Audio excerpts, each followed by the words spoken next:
explore the paranormal with us.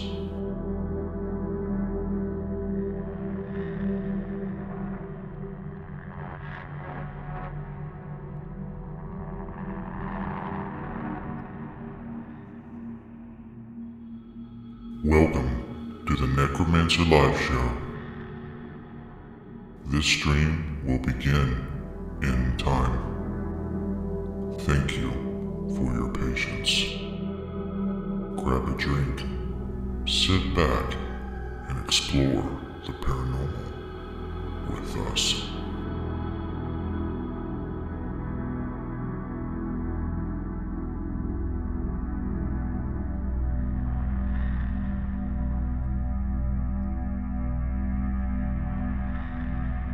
Welcome to the Necromancer live show. This stream will begin in time. Thank you for your patience. Grab a drink, sit back, and explore the paranormal with us.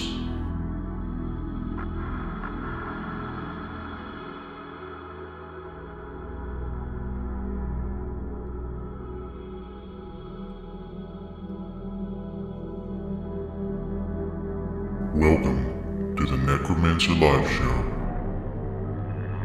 This stream will begin in time. Thank you for your patience.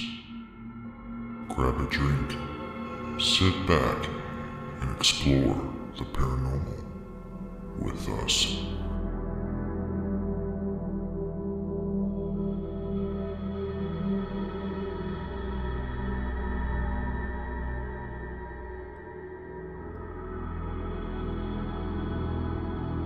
Welcome to the Necromancer live show. This stream will begin in time. Thank you for your patience. Grab a drink, sit back, and explore the paranormal with us.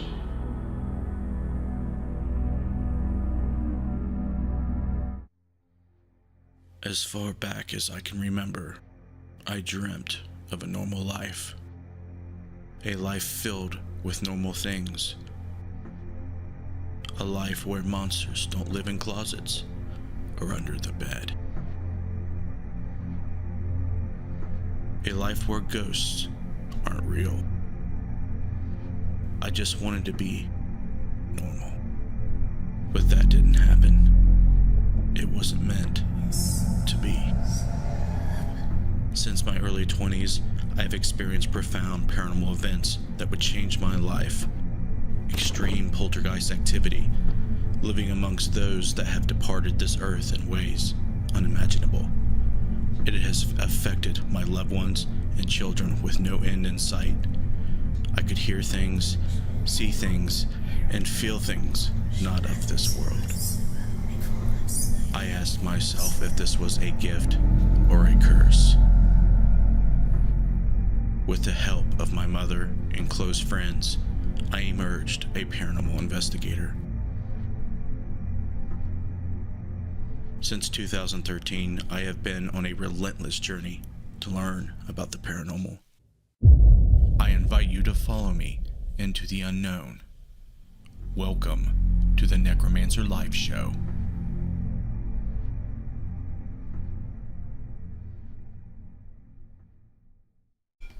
Hello and welcome to the Necromancer Live Show. I'm your host once again, Justin Brown, and tonight we have a special guest, Loyd Auerbach. He is a parapsychologist, paranormal investigator, and has been dubbed Professor Paranormal. He has been investigating and doing this for as long as I've been alive. I was born in 1979. Welcome to the show, Loyd. How are you doing? I'm doing well, and thanks for making me feel old. You're welcome. I'm glad it's not me tonight. No, what I meant by that is, I know. you know, there shouldn't be and a question you can't answer, hopefully, and there should be some value to the show. Is people are trying to ask these questions that are existential and probably the most profound in my mind. What happens when we die? When things go bump in the night? When things get weird? Who are you going to call? We're probably going to call Loyd. So, Loyd, I'm going to just read your bio here real quick. So if they have never heard of you before, they're going to have an idea who you are and what you do. So they won't, your head won't look so alien to them on the screen. World recognized paranormal expert and parapsychologist Loyd Auerbach, MS, has 44 years of investigating the paranormal and over 40 years teaching courses in parapsychology. With thousands of media appearances, he is the director of the Office of Paranormal Investigations, president of the Forever Family Foundation, which I want to talk about pretty good tonight, an adjunct professor at Atlantic University and president of the board of directors of the Rhine Research Center, where he teaches online parapsychology courses through their education center. He's the co-author of 9 books on the paranormal for the general public, including ESP Wars, East and West, Psychic Dreaming, and the classic ESP Hauntings and Poltergeists, a parapsychologist's handbook. He is also co-author of the paranormal mystery novels Near Death, a Raney Daye Investigation, in the second in the series Afterlife. He is professional mentalist and past president of the Psychic Entertainers Association, performing as Professor Paranormal, and also does his thing as an occasional chocolatier. I guess you're a fan of chocolate. Currently, you can see him in the episodes of the UnXplained of Surviving Death on Netflix, as well as a number of other shows still streaming on various platforms. Like I told you, I've been trying to find how to contact you to get you on the show. Obviously, I failed until now. But thank you very much for coming. My goal, the takeaway I want people to have from the show is to listen to somebody who takes a subject matter seriously. I try to educate as much as I can. I'm one of those poo-pooers on all the stuff you see on TV and paranormal pop culture, and I just want a sidekick tonight.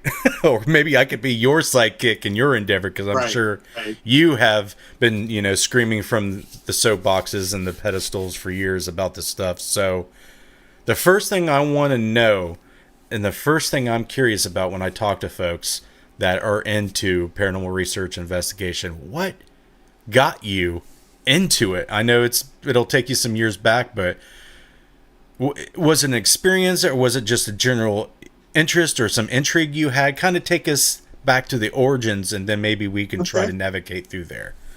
Well, it goes back actually since I was a kid.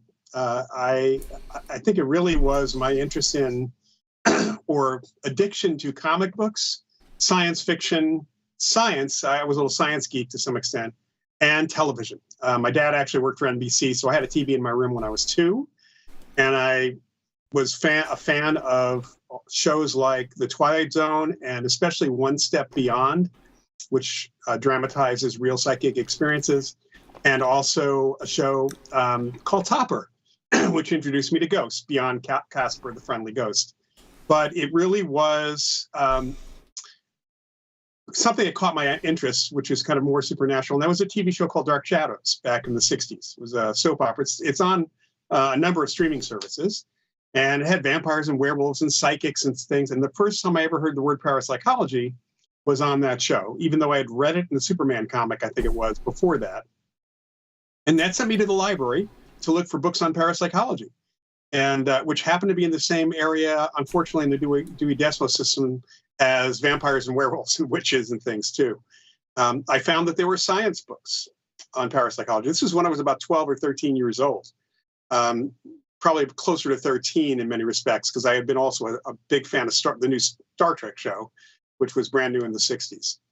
I ended up actually really delving into it in my junior and senior high school years. I started with a couple of teachers, a parapsychology club at my high school in Elmsford, New York. And we got to meet a couple of parapsychologists who lived in the immediate area, who later on became my colleagues. Some very well-known people in the field at that time, Montague Ullman, who was doing research on dream telepathy, and the other was Gertrude Schmeidler, who had done a lot of research and laboratory work, and also a lot of haunting investigations as well. So that kind of really put me on the path. I decided I wanted to be a parapsychologist. Couldn't study that undergrad, but I was very fortunate that there was a graduate school, an accredited graduate school program when I was ready for graduate school. We're at John F. Kennedy University here in the Bay Area, San Francisco Bay Area, which was a program that actually lasted about 11 years, and I ended up being on faculty there for many, many years, until fairly recently when the school merged with another university. Justin? Yes. I hate to interrupt, but when he is full screen, the chat is cut off. Okay. I'll have to, when I go back over there, I was wondering that. I'll fix it. Okay. It's probably because I had to crop it, and we'll fix it. No biggie. All right, I just wanted to so let you know. thanks. Appreciate it. What I find interesting about your background and how you kind of got started is you had the dad, of course, that got you interested in media, and all the stuff was out there. You kind of like had a long list of things that influenced you, and you kind of talked about Star Trek and things that are, I don't know, maybe a cult. When I watched some of your YouTube videos, I had a notion that you are deeply intrigued about the psyche, consciousness, and its importance on how the world works and how it impacts not only how we perceive the world, but maybe even physically. And that's where kind of parapsychology is going to come in, and we'll get there. But at what age, at what time did you realize that our consciousness seemed like it was, very interesting? And when you started doing research in it, what did you think about science's view on consciousness and how it worked with materialism and science in general? Well, I mean, parapsychology helped me really look into the concept of consciousness itself.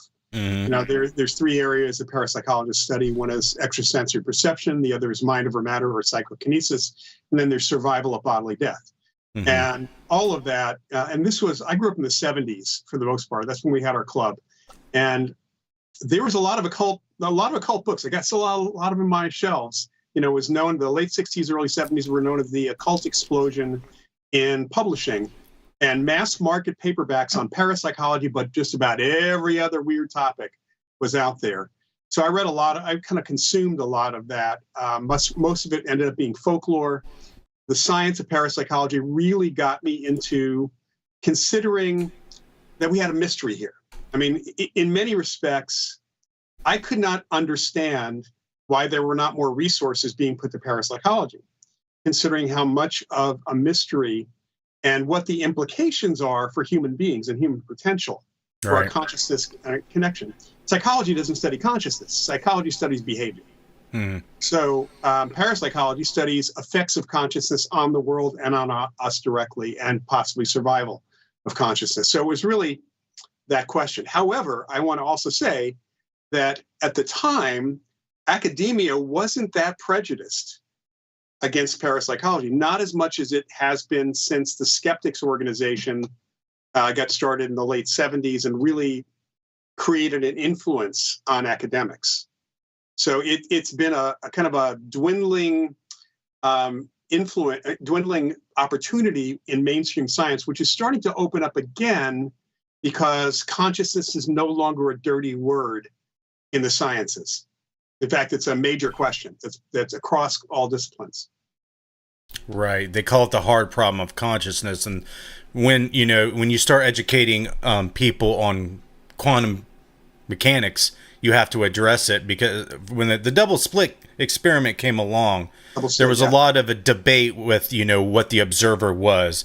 And Camp A, the materialists and the scientists were saying, oh, no, consciousness is really not, needed. And there's another camp, that might debate that it is. And there was early in, the quantum physics field, our forefathers of quantum physics were saying that consciousness definitely is, part of the picture. And there's a lot of people that want to take that away. Why do you think that is? Is it just bias or what? Yeah, it's bias. I mean, people are locked to certain belief systems. Even within my field, there are pure materialists that don't look at the evidence for survival of consciousness the same way that those of us who are proponents of that concept look at the evidence. And that's a basic philosophical belief issue. It comes right down to, is the world just physical? Is that it? Or is there more to it than just what we consider the physical? I kind of hate, I know even in my field, they talk about non-physical phenomena. And in reality, I had physics my first year of college. I had a lot of physics my first year of college before I moved into anthropology. And the reality is that if it exists in the universe, it's physical. There's a physical component to it. Whether we can detect that physical component or understand it at this point in our development is a different question. Right. It is interesting to say they want to try to label things and put things in boxes so they can try to quantize them. Well, that's right? Human. Human beings love to categorize, and label, and name things. Yeah. I'm sorry. You kind of spoke on something that I definitely want to talk about. But Missy, if there's any questions for Loyd, any interesting comments that align with what we're talking about, definitely just jump in. Okay. And Derek said science in the 70s and 80s was so much more interesting and in depth than the last decade. Is that true, Loyd?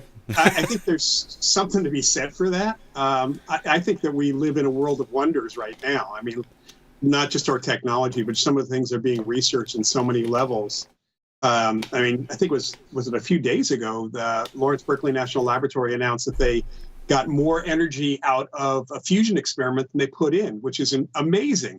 They've been working on that for decades, that kind of idea. We're still not at a point where we can apply it, but there's a lot of amazing things that we've learned. There are amazing things we learned in neuroscience and other areas as well. But the thing about the 70s and 80s was it wasn't quite as driven by funding, even though publication was a big part of it. I think that the money piece of this has gotten so much more competitive. It drives academic research in many respects. It influences, there's bias in certain types of research because of that. But also the academic publishing issue has become more of an issue today than it probably was back in the 70s and 80s. Very, very true. I agree with that 100%. Before we get into the ghosts and the ghouls, which is what everybody wants to hear anyway, I think, on this show, simulation theory. You talked about base reality, okay? Yeah. So I don't think we'd be talking much about simulation theory if the Matrix movies had never come out. Well, here's the thing. I've heard, the smartest people in string theory and others surrounding that talk about it. That when they look at it, they see the code, right? They see code in the math that they use to describe it. What is your take on simulation theory, and does it have anything to do with parapsychology or the paranormal at all? Well, first of all, it's essentially unprovable at this point, unless we have the blue pill, red pill thing that they have fixed, right? One of my students actually, I brought something up and just pointed out that she thought that ESP and ghosts and all these experiences were actually glitches in the simulation. And I pointed out, I said, how do you know that they're glitches? They probably could be features of the simulation. If we're talking about somebody having programmed this, why would you program a video game that doesn't have weird stuff happening? I just don't think that, I personally don't subscribe to the simulation theory in any way, shape, or form. I partly because it's unprovable, and partly because it raises more than just are we programmed entities? Because it's pretty clear that there's something more than that going on. And maybe if we die, we find out that we've been in a simulation the whole time. Who knows? Right.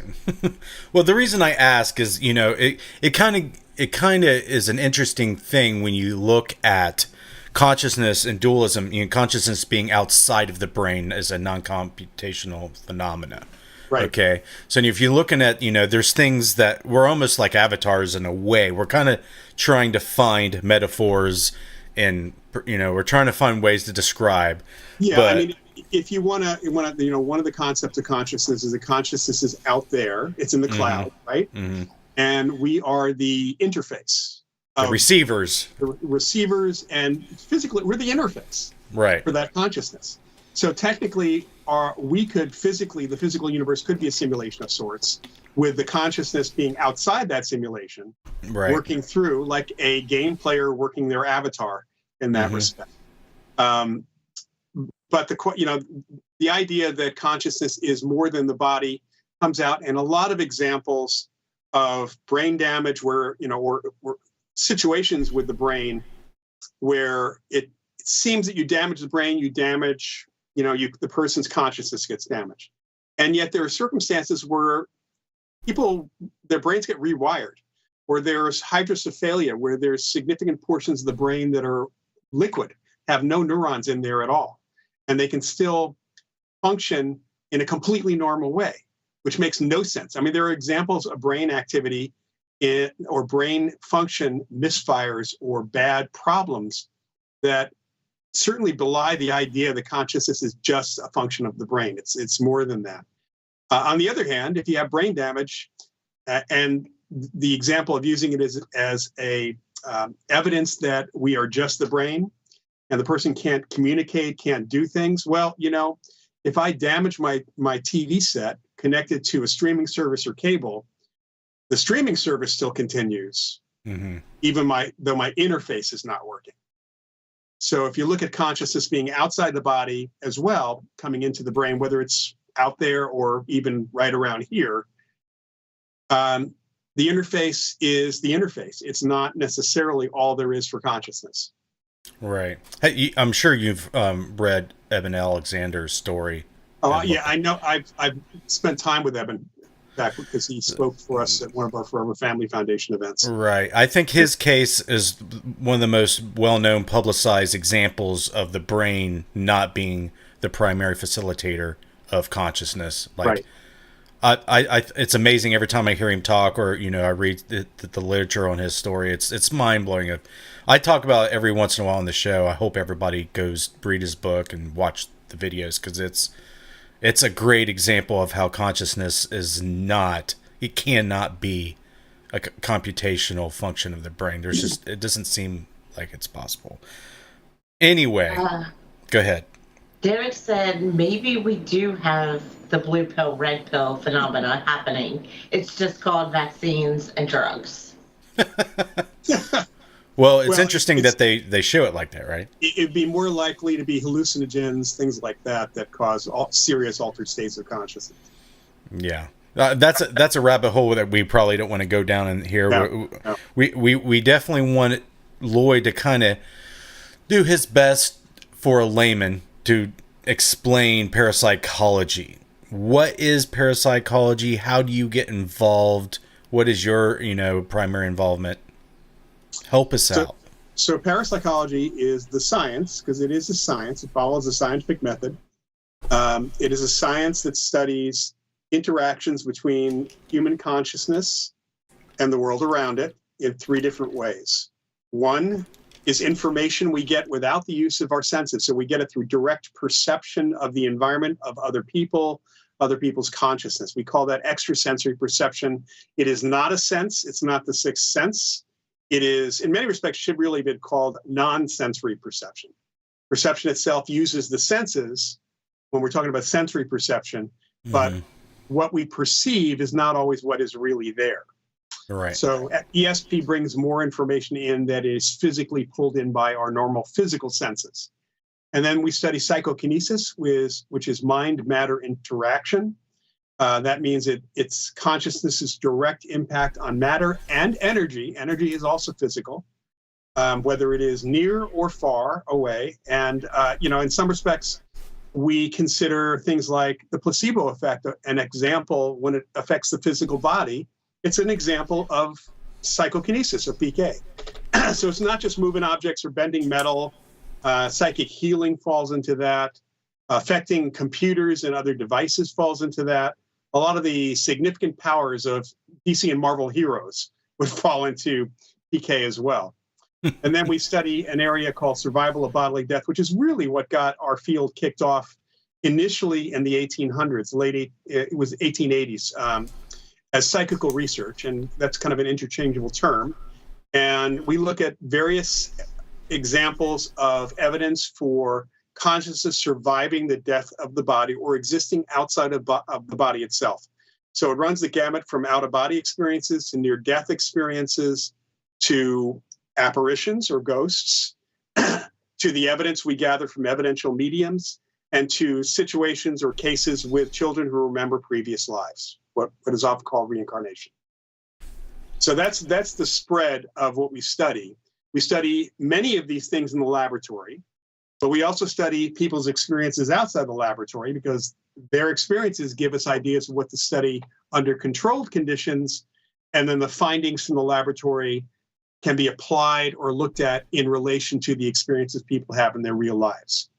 Some things we can't bring into the laboratory. We've yet to have a ghost who's willing to show up on time, on a regular schedule. Haven't quite figured out how to hold them to a time schedule at all. But we do a lot of research with evidential mediums these days, including brain scanning, brain research to see what's going on in their heads, in their states of consciousness, and in their brains. We can't do specific research with kids who remember previous lives in terms of showing that this is really perhaps reincarnation, because we wouldn't know what we're looking for in the brain at that point. So that's an investigative process. Many of the things that we consider in the field investigation world do give us ideas, and ESP and PK are directly involved in those things. In fact, poltergeist cases are all about psychokinesis. So we have to kind of apply what we learn in the lab to what's going on in the field and vice versa. Awesome. So when it comes to PK, what is, for the layman and the people out there that are interested in the paranormal, maybe they want to research or even investigate the paranormal, say someone that they know in their family is saying, hey, I'm experiencing noises, I'm seeing shadow people or shadow anomalies, so on and so forth. When you go in to investigate, how do you determine if it's PK or if it's actually something that you would describe as spiritual? Well, first, PK is not always involved. It's rarely involved in apparition cases. It's rarely involved in haunting cases. It is all about the poltergeist cases, but there can be some things going on otherwise. The first thing we always do, especially in any investigative report, is we do a phone interview first to determine if we should investigate and if it's even logistically possible. And one of the things we look at is how, is it current? I have people asking me about experiences they had 5 years ago, and they want to know what it was. And honestly, I couldn't tell them. I mean, I could say, here's what it might have been. But when we're doing an actual investigation on site, we are looking for always normal explanations, even if they're unusual, for every little event that is reported, as well as the overall case. Because I can only think of 2 cases I've had with a reported apparition that did not have some explanation for some of the things that were reported. That's pretty normal. People get freaked out or upset or scared. They suddenly are going to start thinking that that there's all sorts of other activity. Something falls off the wall, not knowing that somebody bumped the wall from the other side, or they weren't considering that, or that a truck rumbled by outside and shook the house a little bit. So we have to look for every little thing to try to eliminate any non-paranormal possibilities. And that is not debunking, contrary to what we see on TV. Debunking implies fraud, and it's really rare for a family to try to do fraud on the investigators. It's not the case, for each other. That's a different story. But we look for the normal. We then see how their experiences are coming up in a pattern. We try to determine if it's an apparition, if there is any indication of information that we can verify in some way. The same thing with the haunting. Is the imprint, the residue, the residual connected to the past at all? And then we also, very often, I work with psychics and mediums to pick up additional information that might support which direction we're going in as well. But there are certain patterns we're looking for and how that all fits. And ultimately, somebody has an experience and they get good information from the apparition, and there are other witnesses. All of that supports that being the model of what we're dealing with. And then the next steps are based on that. Nice. Very good. So which is more rare? You kind of alluded to that PK manifestations, poltergeist is probably more rare than... All right, so in order of appearance, I think, hauntings are the most common. You have all experienced hauntings without even realizing. Mm-hmm.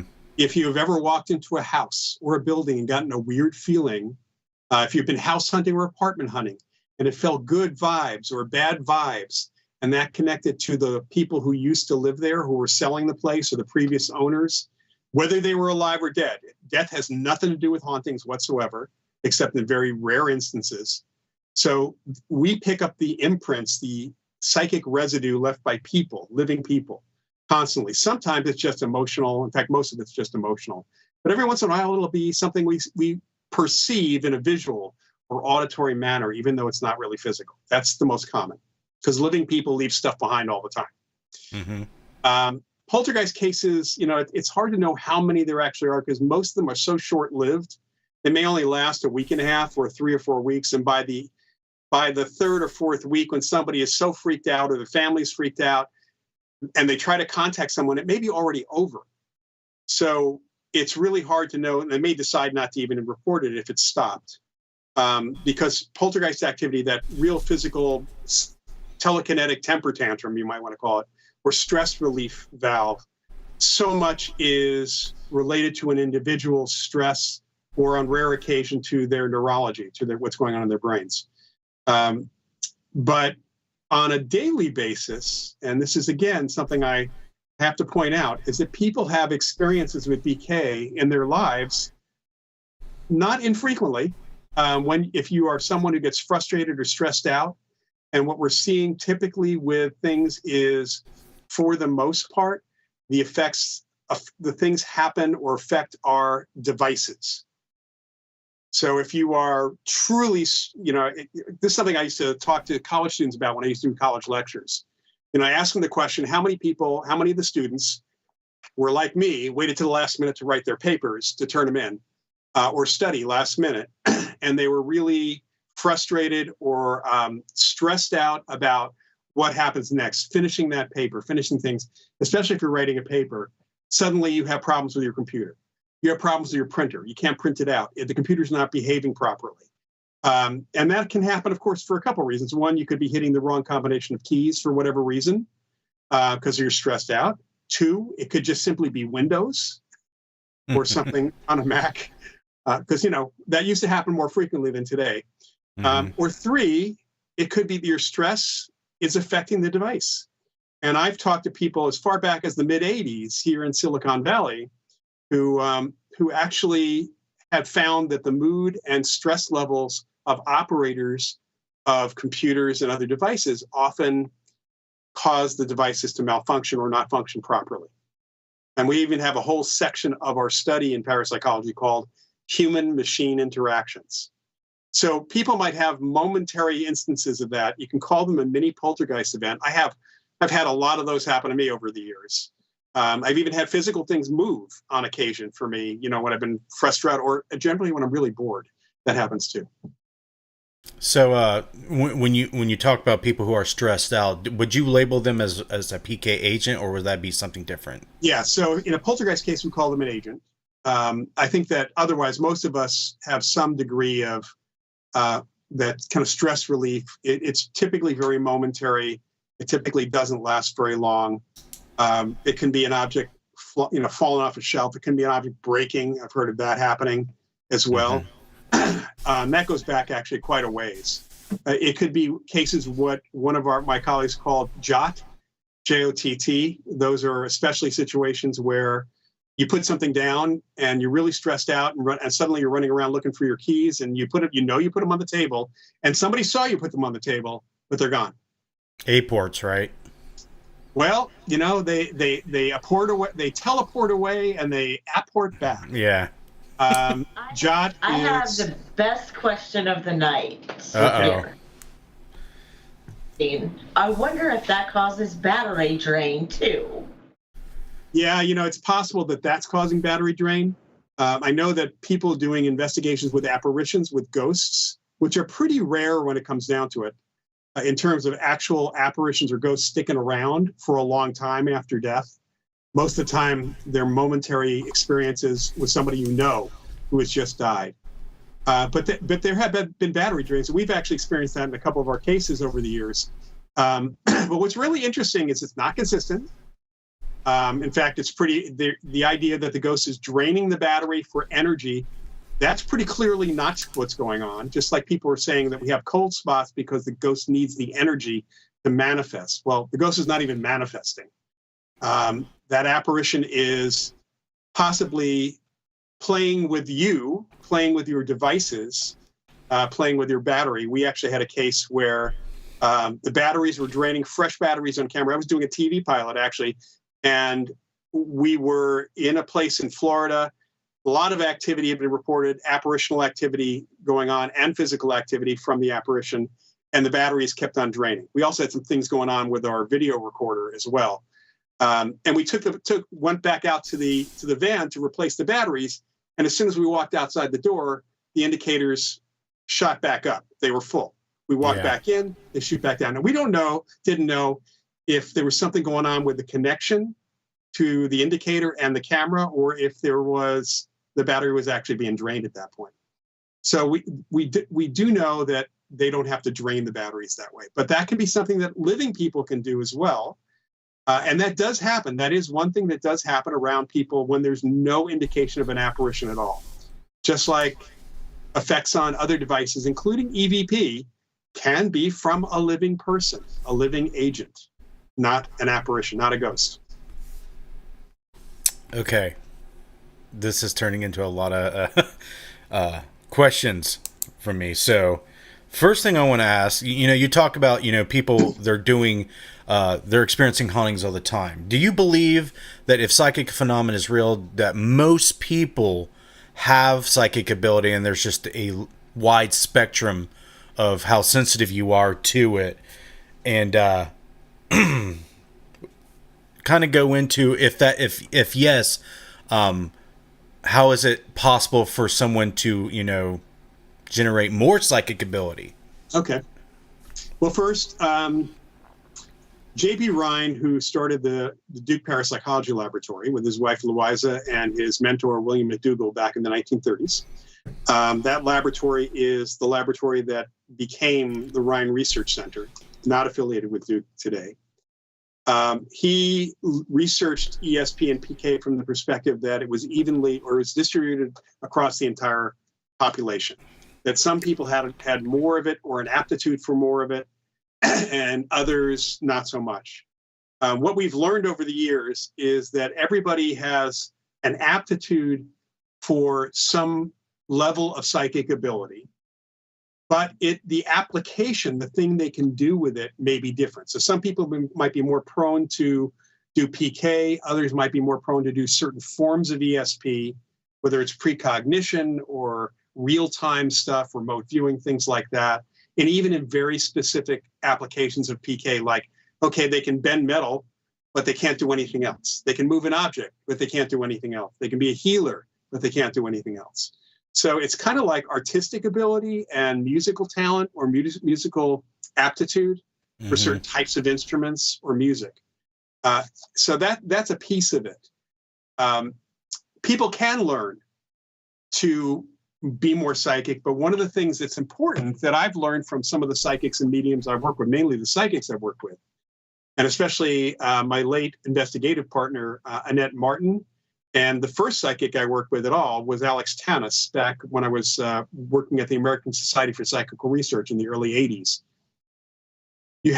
Alex's advice when I asked him, how do you become more psychic? He said, notice that you already are. And the problem is that our normal senses are so good that if we're talking about ESP, it has to be something fairly dramatic or different than what our sensory organs are picking up. So if it's visual, it seems visual because it's not truly visual. It has to be something that is going to catch our attention. Kind of the jangling keys or the flashing light. It has to get us off to the side in some respects. With hauntings, you're using ESP to pick up information from the environment. If there's an apparition present, you are using ESP to pick up the information, the signals, you might say, that the apparition is more or less broadcasting. It's a form of telepathy. That's what mediums do. I mean, when they're connecting with spirit, they are using communication that is mind to mind, consciousness to consciousness. That's a form of ESP. So the apparition has ESP, you have ESP. With psychokinesis, with poltergeist activity, the big stuff in poltergeist activity rarely happens because most people have some form of stress release valve in some way, some physical activity they might be doing, or an emotional way that they get rid of it. And the other thing about that is that the aptitude for that level of PK is not with everybody. So it's kind of varies. So if you want to learn ESP a little bit more, how to open up to that, Alex Tanis gave me a really interesting exercise, which he took from memory trainers. If you want to develop your memory better, this actually works too. And that is to spend a few minutes every day with at least 3 of your 5 normal sensory groups. So spend a few minutes in a place that has stuff. I mean, I'm in a room with books and stuff on my shelves. I could not spend 5 minutes and really consciously notice every book and every item on my shelves. But if I consciously try to do that, then switch over to my sense of hearing, and I can hear, if I really listen, I can hear road noise. I can hear my ceiling fan. I might be able to listen to my own breathing, my heartbeat, the sounds that I make moving around in the chair. Then switch over to your sense of touch, which is not just about this. That's what people think about sense of touch. Our skin is our largest sensory organ. So if you focus for a few minutes on your sense of touch, that means, what are your feet feeling in your socks and shoes? What is your butt feeling in your clothing and on the chair that you're sitting on? I have arms on an armrest. What does that feel like? My watch is on my wrist. I don't even notice that. I don't notice my glasses and what that feels on my face. So we as human beings tend to screen out a lot. Once you notice consciously what your normal senses are picking up, you also start tending to notice that there's more stuff there. And that's the psychic or information, ESP information that's coming through. Once you start noticing that, you can start practicing different things to see how you might be able to apply it. Whether it is something called psychometry, holding an old object and seeing if you can pick up where it was, where it's from, who the owners were.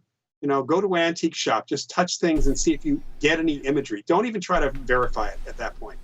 But there are ways to do tests. And once you figure out what you're good at, and psychometry, by the way, is one of the things almost everybody can be good at, it starts happening more. Unless you suddenly get freaked out by it. When I've taught people PK, I've done workshops in PK, I've seen students in the class that start moving these small targets. I had one student who literally, her eyes bulged out. She went like this. Even though everybody else in the class is continuing to get things moving, she's not able to do it. She freaked herself out because she was able to do it consciously. Mm-hmm. Yeah, it's interesting how the mind works and how their anxieties and fears play into a lot of the screening out and maybe blocking these things. Well, totally. And belief has a big to do with this too. Gertrude Schmeidler, who I mentioned earlier, started doing the preliminary work on what became known as the sheep-goat effect, where believers in psychic ability or psychic phenomena tend to score or do better on ESP tests and PK tests than disbelievers. And sometimes that differential is very significant statistically, to the point where some disbelievers who think this is all crap and say it's impossible score nothing. In other words, if you're doing an ESP test, just take a simple one. If I do 5 ESP card symbols 5 times in a deck, chance says I should get 4, 5, or 6. Get like 10 or more, you're really picking up on something. You beat the odds significantly. You get 0, and statistically, you're beating the odds heavily, because how do you guess wrong every single time if it's a 1 in 5 chance? That is very interesting, because the first thing I think of, I have kids, they constantly stress out about their exams, tests, and quiz. If they're stressed out about it and they believe they're going to do poorly, they probably will, even beyond statistical chance if it's multiple choice or whatever. Right. And, the one thing we learned when I started doing my real research on PK, I wrote a book called Mind Over Matter, which right now is out of print, but I do have copies still left. I'm going to get back into print, hopefully beginning of next year. Cool. But the book, what I learned is, well, first of all, there was a researcher named Batcheldor, who back in the 1960s, he was a psychologist. Kenneth Batcheldor was a psychologist, but also parapsychologist. And he came up with some rules of PK and the belief. And he pointed out that we're our own worst enemies. Because when we see something like that woman who freaked herself out, when we see something move on its own, we try to rationalize what the explanation is, because it can't possibly be something paranormal. Mm-hmm. We are inhibited. We're trained and educated to be inhibited, and to not even see things happening. Now, people will see that happen, and they won't even consciously recognize it at all. And then there's ownership resistance. The next step. So if you can get past the witnessing piece of it, but then there's the thing like, I'm responsible? What do you mean my thoughts get turned into action? That's freaky. That is difficult for people to accept, especially today when people don't even want to take responsibility for their own actions in other ways. Right. So Batcheldor pointed this all out. And in the process of looking at doing PK, what's really interesting is it's the same stuff that sports psychologists deal with. Mm-hmm. It's the same thing as test prep. People telling their kids that they're dumb, the kids start believing it. Yep, performance anxiety. It's a real thing. Yeah. Missy, are you taking notes over there? Oh, because she's downstairs. She had pee and went smoke. We do have a comment from Shauna Ballman. She said, I have seen a lot of shadow people. I also have been held down while sleeping. I try to move and try to wake up. I fight to open my eyes, and I don't know why. And it scares me. Could this be stress related? Sounds like sleep paralysis. Yeah, that does sound like the shadow people piece. Depends on when she's seeing shadow people. That's not really something we deal with so much, because we have to have other indications that it might be an apparition, might be a ghost in some respects. If it's happening as you're falling asleep or waking up, that's hypnagogic imagery, which does kind of happen from our unconscious. But the sleep paralysis thing you mentioned before, it's really interesting that when we dream, when we are dreaming, we are actually in a state of sleep paralysis. Our neurons are firing normally. So if you're having a dream about running, the neurons that would normally cause the signals to your legs to start running, they're firing.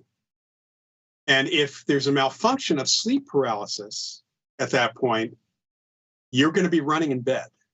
And there is a sleep disorder where that paralysis doesn't happen. That's a very bad, dangerous thing in some respects, especially if you have a spouse. That's very dangerous. What we call sleep paralysis most of the time refers to a malfunction of the coming out of sleep paralysis. So if you consciously wake up before your body is out of that state, part of you is still in that semi-paralyzed state, and it can feel, especially if it's your torso that is not out. I think we've all experienced waking up with our arm or leg totally numb and flopping around, and then you get that pins and needles thing. And it's always talked about as circulation. It's not always circulation. It's often sleep paralysis, coming out of sleep paralysis. It happens to part of your body, especially your torso, that feels like you're being held down. And this is something, it is kind of a scary thing if that happens. And I've known people who've been freaked out because their leg was, numb when they wake up as well. It's a momentary malfunction. It doesn't happen all the time, fortunately. If it does happen again and again, that would be a reason to see a sleep specialist or a neurologist. Yeah. I'm just going to read this real quick for the commenter. Our results identify that transmitter and receptor mechanisms responsible for REM sleep paralysis. We show that GABA and glycine inhibition causes motor paralysis by switching off motor neurons during REM sleep. The inhibits motor neurones by activating both metabotropic GABA-B and ionotropic GABA glycine receptor. So that's the scientific explanation for what he just described. If you're curious, I would definitely, if it happens like he says, more, definitely get it checked out by a doctor. They'll probably refer you to a sleep specialist or a neurologist. What am I notes on? I'm sorry, what's that, Missy? What am I supposed to be taking notes on? Oh, well, your friend Loyd here is telling you about, performance anxiety and how you can psych yourself out, especially when you're trying to learn about your psychic abilities and make them better. I do that all the time. Yeah, I know, but you were listening to him explain that, right? No. No? You missed out on the most important part of the show. I'm don't talk sorry. yourself out of it. Don't talk yourself out of it. Okay. It's ironic that she stepped away when you were explaining it. See, I've been trying to tell her this all the time because in our group, we investigate psychic ability because that's part of paranormal investigation. If there is a claim of the paranormal, if we're using psychics, we have to investigate them as we're investigating the location. And we do double blinds. We try to use a scientific method to, validate or not what they are perceiving as psychic ability. And, since I've been doing this, I've been somehow successful in increasing the chances that the psychics we use in our group are more they're better at what they're doing and they feel more confident. It's psychology is what it is. It was boils down to. We have something called the experimenter effect in parapsychology, which actually there's an experimenter effect in every science as it happens. Mm-hmm. And for us, it's potential. It's obviously the really serious white-coated lab researcher who's not sociable at all is not going to do very well with any kind of human subject, or rats for that matter, either in psychology or parapsychology. Whereas somebody who's really, really friendly and shows that they believe in the subject, a skeptic testing a psychic is not going to get the best results from even the best psychic because it becomes an adversarial relationship. Right. So, having the right personality variables to bring the best out in people is itself a talent and may even be a little psychic. I like that.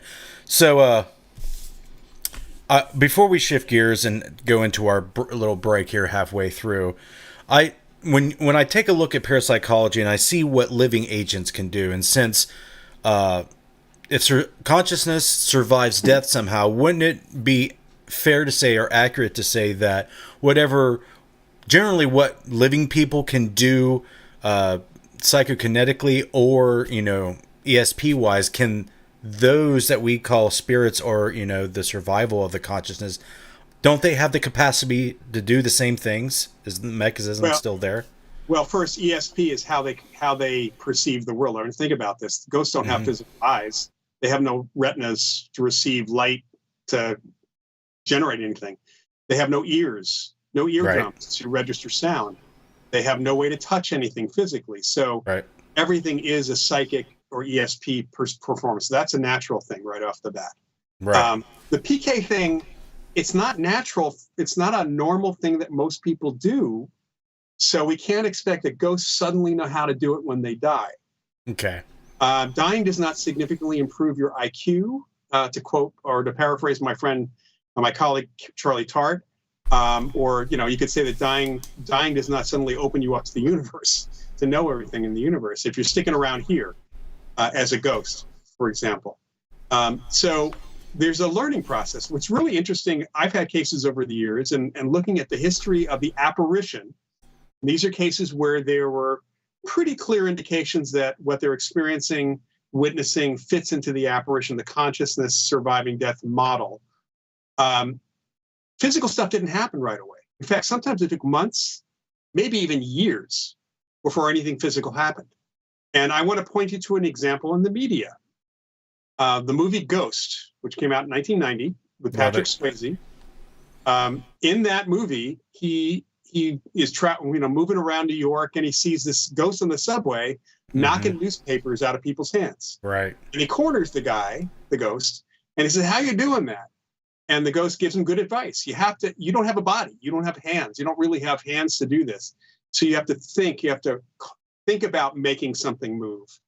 And we only see him able to move a penny because he can't get past this idea of his ownership resistance. The idea that I can really do this has to be taken on.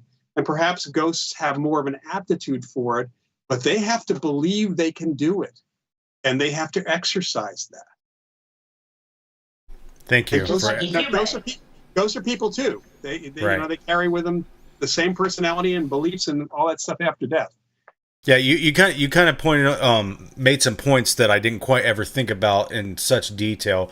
But I know there are special situations that may give someone who passed more of an advantage, like stress, for example. If you find yourself stressed, you're dead, but you can't process into what's next. That might be stressful, and that might give rise to BK. So that's a big question. When we talk about poltergeist agents, we're talking about the unconscious, because as soon as the conscious mind gets in the way, the phenomena that's one of the fastest ways to get a poltergeist case to stop, is to get the agent to admit that they're doing it, to recognize that they are causing it themselves.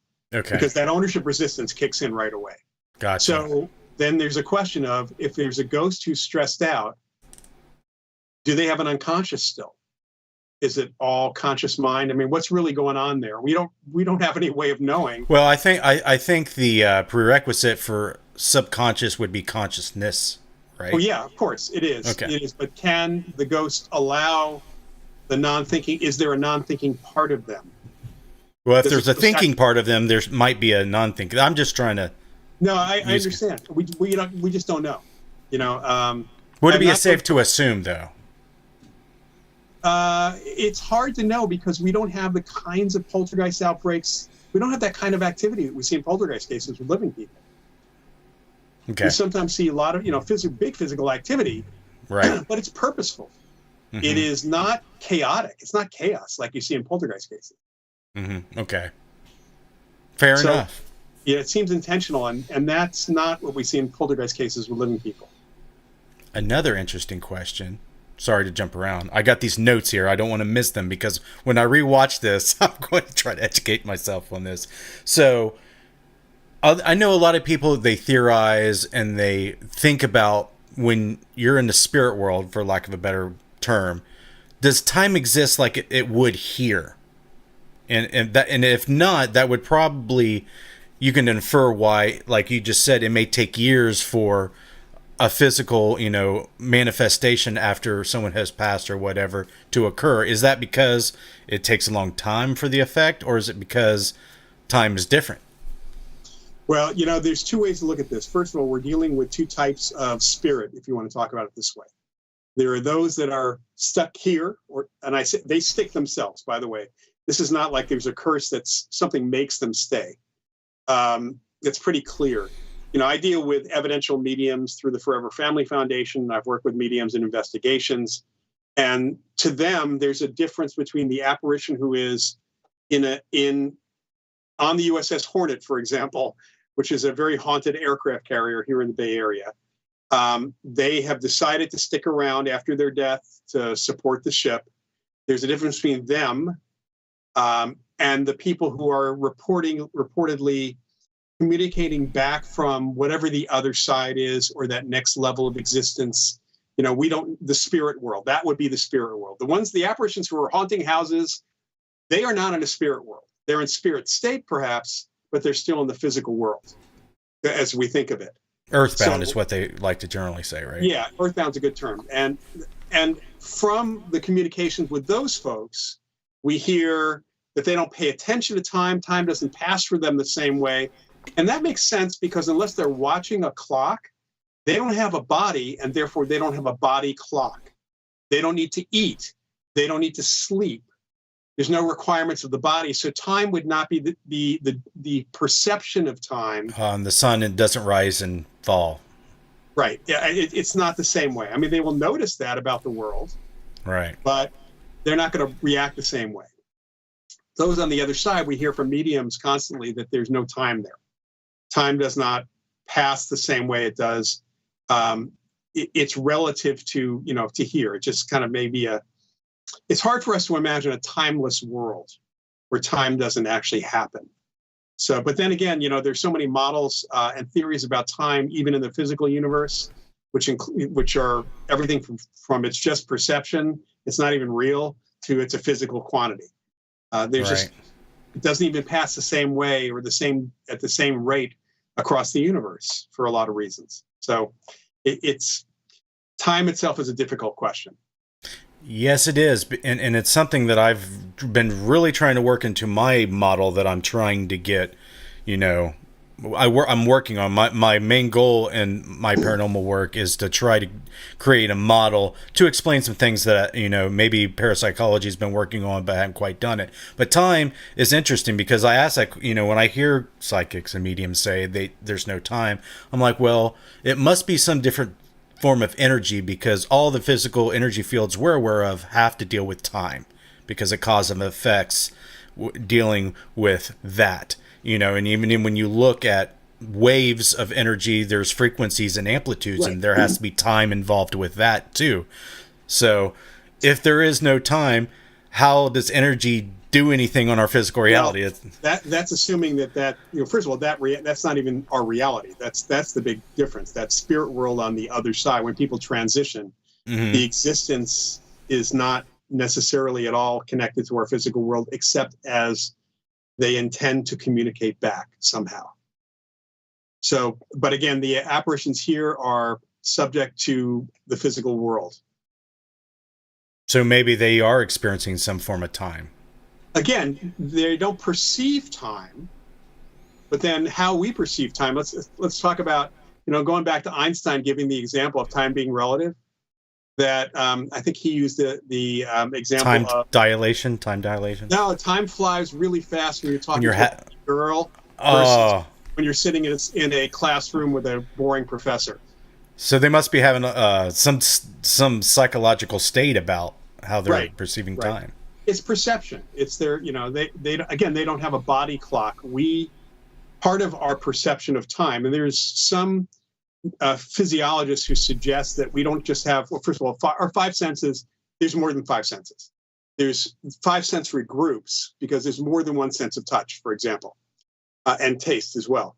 But then you can go outside that. We have a sense of balance. We actually have a physical structure in the inner ear that gives us a sense of balance. That's a sixth sense. We have other potential senses. Certain animals have magnetic senses. They can sense magnetic fields. There's some evidence that human beings can do that to some level as well, which is itself interesting.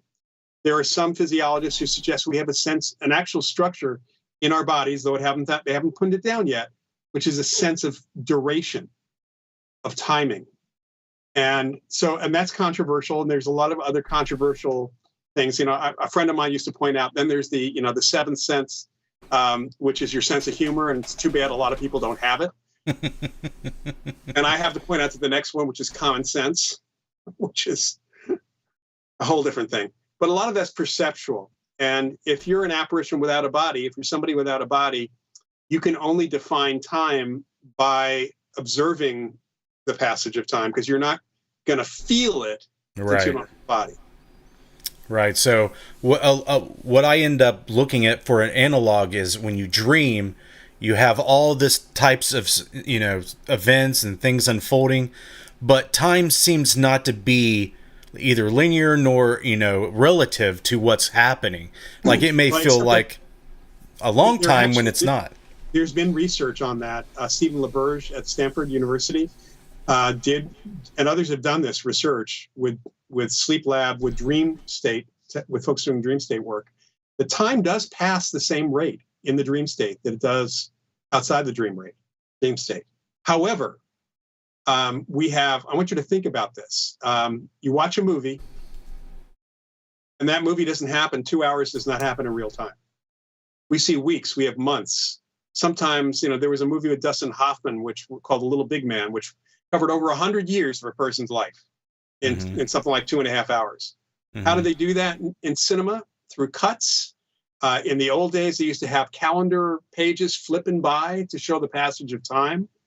So a lot of those devices that folks in the movies, in the media have used came from dream states. Suggestions that makes inspired sense. by the dream. That makes so much sense. I did not realize that. That's an important key to understanding how time is perceived in dreams, because you're cutting.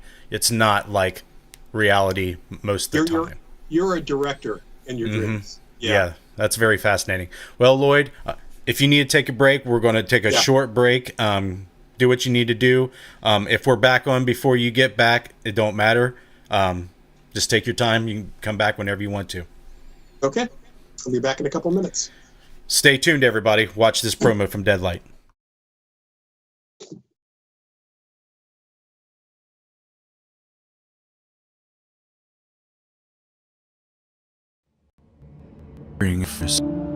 Struggling to see what lurks in the night.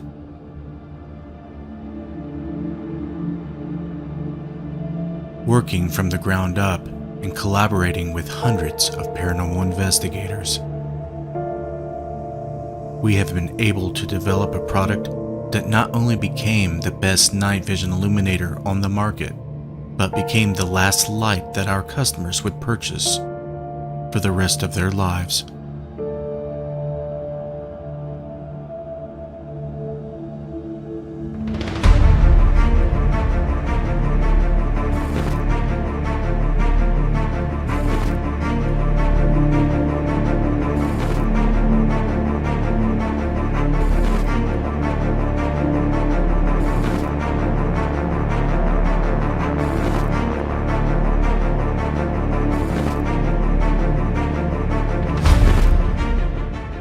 What Deadlight has done for me as an investigator has really kind of changed the gamut of how we investigate, because before Deadlight, you used to get the little wonky lights you buy off of, offline and stuff like that, which sometimes didn't always work. They were really glitchy. You guys sent me some Deadlights. I used them for Paranormal Warehouse. We did some filming for Epic Haunts, and I'm blown away.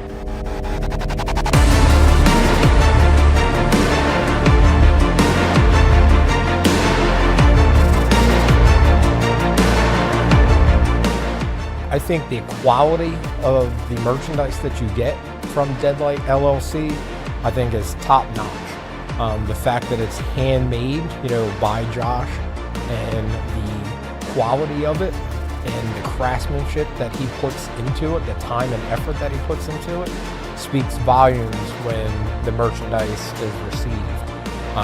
The fact that he honored all of his work, pretty much lifetime guarantee to fix it if something goes wrong, I think stands out too. The quality of the product and the customer service is top notch.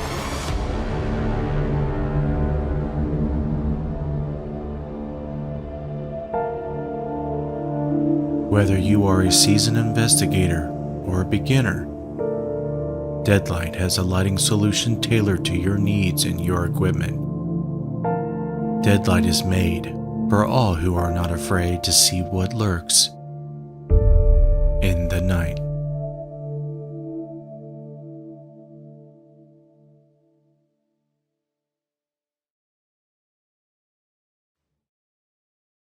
We're back, everybody.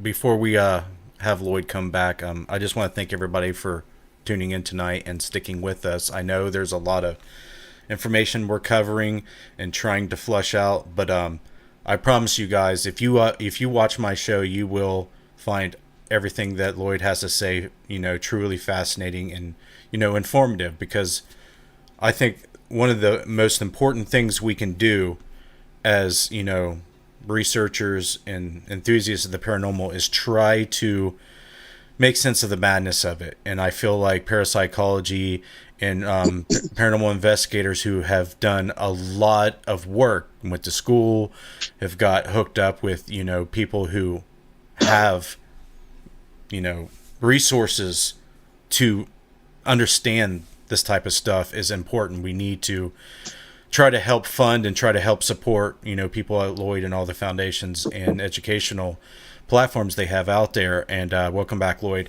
I definitely want to start talking about the Rhine Institute and your foundations and everything. I want to make sure we give that all the time it deserves on the show. I don't want to wait till the end. If you kind of want to hit on Rhine and all the foundational stuff that you do, please do so. Sure. So the Rhine Research Center, which is the legacy, as I mentioned earlier, to the old Duke Parapsychology Lab, is a research center, great library, a lot of educational resources. It's an information center, publishes the Journal of Parapsychology, which is the official journal of the field itself, as well as having a lot of, the Rhine actually does a lot of webinars, and events that are online for the most part or hybrid. In fact, I'm going to be there in Durham, North Carolina in November, and I'll be doing a workshop in the afternoon of November 11th and a lecture the night before, which will both be in person and also online for folks. There's a huge media library. The Rhine used to have in-person events for many years, and most of those have been lectures and presentations have actually been video recorded, and there's well over 100 videos in the media library. There's a lot of audio there. So we really encourage people to join and support the Rhine Research Center. You can even take part in a research group meeting on Wednesday afternoons or other times virtually. So there's a lot of activity one can do. And that's Rhine, RHINE.org to get to the main website. From there, you can get over to the Education Center or just go to RhineEDU.org. And that's where we offer our online classes, something we've been doing for over 10 years now. And we have a number of certification programs, including two levels of field investigation, paranormal investigator situations or certificates. We have some more general research in parapsychology certificates as well. And all the classes can be taken as part of a certificate program or individually, and even just for fun. I am teaching coming up 2 classes. One is called Paranormal Case Studies, and that's going to look at some of the very few seminal big-time cases in the field of parapsychology. So there's an important reincarnation case. There is the case that led us to have the model of the poltergeist, which is a living agent model that happened in 1958. There's a couple of other cases. They're going to look at some of the major surveys that have been done by research groups like the Society for Psychical Research. And then I'm going to take people into a very in-depth look at a number of my own cases to explain much more than I put in any of my books that's there. So that's one. The other course that I teach is an advanced field investigations course, which we do have somewhat of a prerequisite for. A lot of students taking the first level course, they can take that class without any problem. I prefer that people connect with me, talk to me, if they think they know enough. Justin, it seems like you have enough knowledge to be able to take that course, based on the questions you've even been asking today. So it's not too tough to get into it, but we want to make sure people are not starting at the very basic level for that class.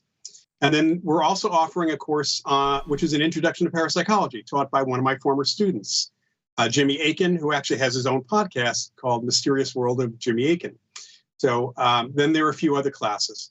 And the classes all start the week of October 9th.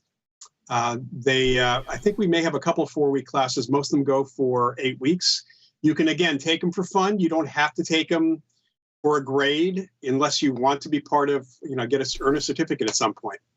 So it just really depends on how much you want to put into it. We have discussion forums, weekly lectures, which are recorded, so you don't always have to be there live if you can't. We have a lot of other pieces to those classes as well. A lot of literature, a lot of material you get for the classes as well. Yeah. And I was going to mention just the Rhine Center is a 501c3 nonprofit organization. So even donations work great for us. That's one of the 2 organizations. Awesome. I don't know, at one point I'm so busy I know my daughter's a senior. She's about to graduate this year. I've been so busy with work, but I will be taking some of these courses. And I'm going to tell, I want you, after I say my piece, I want you to say your piece. This is why you should do this. This is why you should take these courses. The paranormal research field is suffering. Okay. And there's a lot of reasons why, and we're going to talk about a few of them. But education and getting in the classroom is important because we are trying to standardize what we are doing. We're trying to get everybody doing the same types of data acquisition, the same types of surveys, the same types of research, so we can push the field so we can get more answers. We got everybody out here saying, who are you to tell us what to do? There's so many ways to do it and all this and that. I'm like, no, stop saying that. Please stop saying that. We have to standardize this. We have to all get together, right, Loyd? And learn the same ways. There is the fact that when you talk about standards, the very fact that people follow the methods of multiple different TV shows and they all have their favorite. It's laughable. Let's just be honest. Well, especially since those methods are influenced or wholly created by TV producers who have no interest whatsoever in actual science. No. So, as somebody who grew up in the media, I spent a lot of time at 30 Rock growing up, believe me. And actually even worked occasionally some of the sporting events my dad was producing or other producers were doing. So I've seen a lot of stuff behind the events, behind the scenes, behind the camera. Right. And I've also worked on a lot of those reality shows, as a guest. I don't do I've turned down a whole bunch of them because I don't need to be sitting around in the dark, since that's not what should be done. That whole darkness thing is an element of TV. The only time that makes any sense, if the only time the witnesses experience anything is at night in the dark. Mm-hmm. People do experience things at night, but the lights are usually on. Yeah. And a lot of people experience stuff during the day. So that makes no sense other than you can show that spooky night shot camera thing in the dark. It's really important to learn the why behind technology. Why use electromagnetic field detectors? Has nothing to do with detecting ghosts. Not directly anyway. Inferring, possibly, yes. Most of the equipment that folks in my field, and parapsychology, you talk about the paranormal research field. I don't think most people who are doing ghost hunting and paranormal investigations, most people know nothing about parapsychology. Most of them are that field, which is kind of, if you want to call it a field, has come out of TV. Right. And that makes it something very different than a scientific study, which I know that you're trying to do. So it's really important to understand the 140 plus years of investigative work and the methods that have been used and the theories and models that have developed. Even if you only learn the history of what has come before, it will put you further ahead than you could possibly be right now, just watching the TV shows or going out and doing investigations with no education. I mean, that's the very least. And unfortunately, that's not what we see for most people. And I think you'll agree that so many people who do ghost hunting are actually paranormal tourists. They're trying to have an experience. They're not trying to absolutely do anything, any study.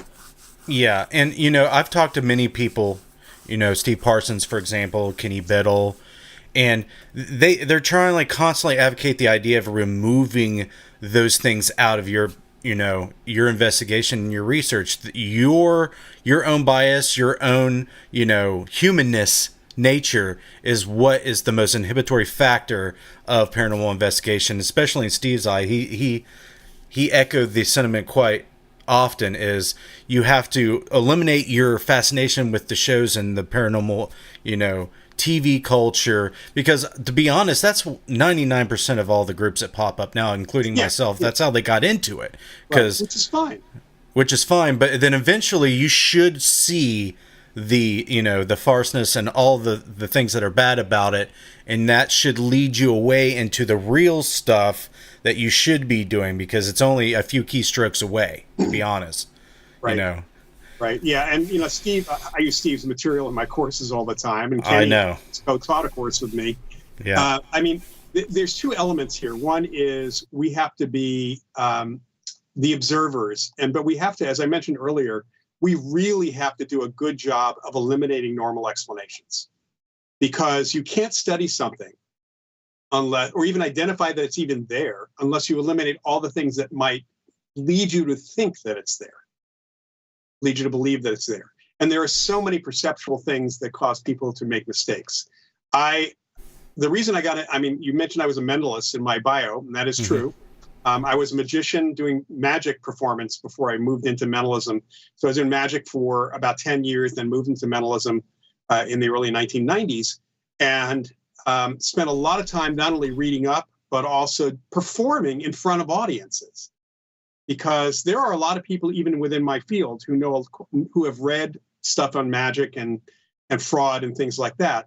But until they actually perform in front of an audience, you don't know how it actually is, how normal people react to things. Right. You don't see what they remember or misremember about what you actually did. You don't actually get that feedback. So that was one of the reasons I was encouraged by a couple of my mentors to really get into it. And I love performing. So it's a fun thing for me as well. So when I go out on investigation, what that knowledge has done, that experience has done, has given me a real insight into how people make mistakes and mislabel their perceptions. Not that they're stupid, not that they're, that they don't know what they're doing, that they have a belief, they have bias. Sometimes the bias is just a normal perceptual bias that happens. So you have to really, you can remove yourself from the bias and emotion and still look for the actual real phenomena, but that means excluding everything that could possibly not be, even slightly possibly not be that phenomena at all. So that's one part of it. But the flip side of that, which many, many paranormal groups seem to forget, and some of the TV shows also, is that the very reason we have anything to investigate is because living people experience it and report it. So without witnesses, we got nothing. Literally nothing.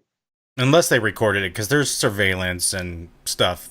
Then you have an unusual thing on your camera, but that doesn't mean it's a ghost. It does, I have people showing me stuff.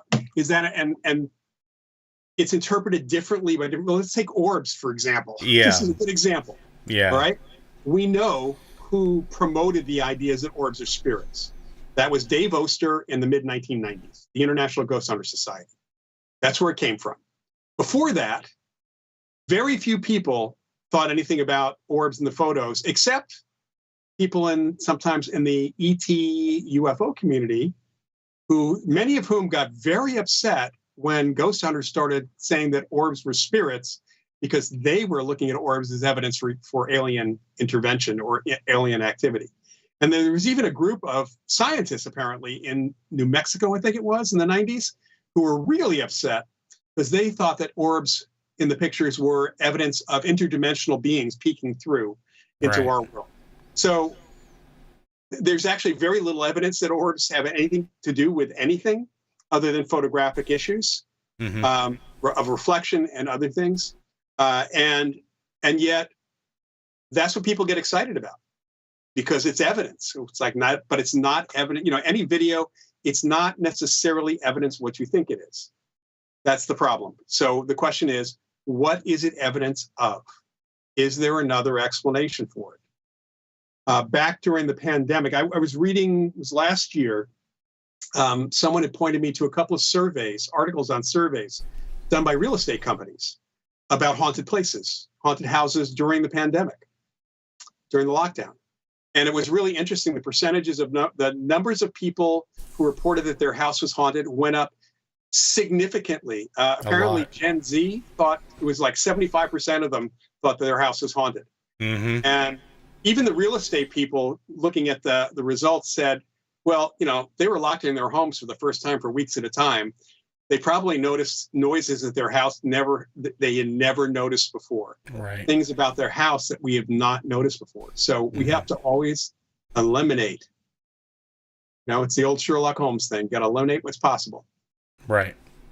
And what I think is good about eliminating is, the very first thing I try to teach people is you got to learn what's not paranormal before you start even trying to, either speculate or teach people what is paranormal, because you're doing more a justice to the people you're helping and to the field by doing that.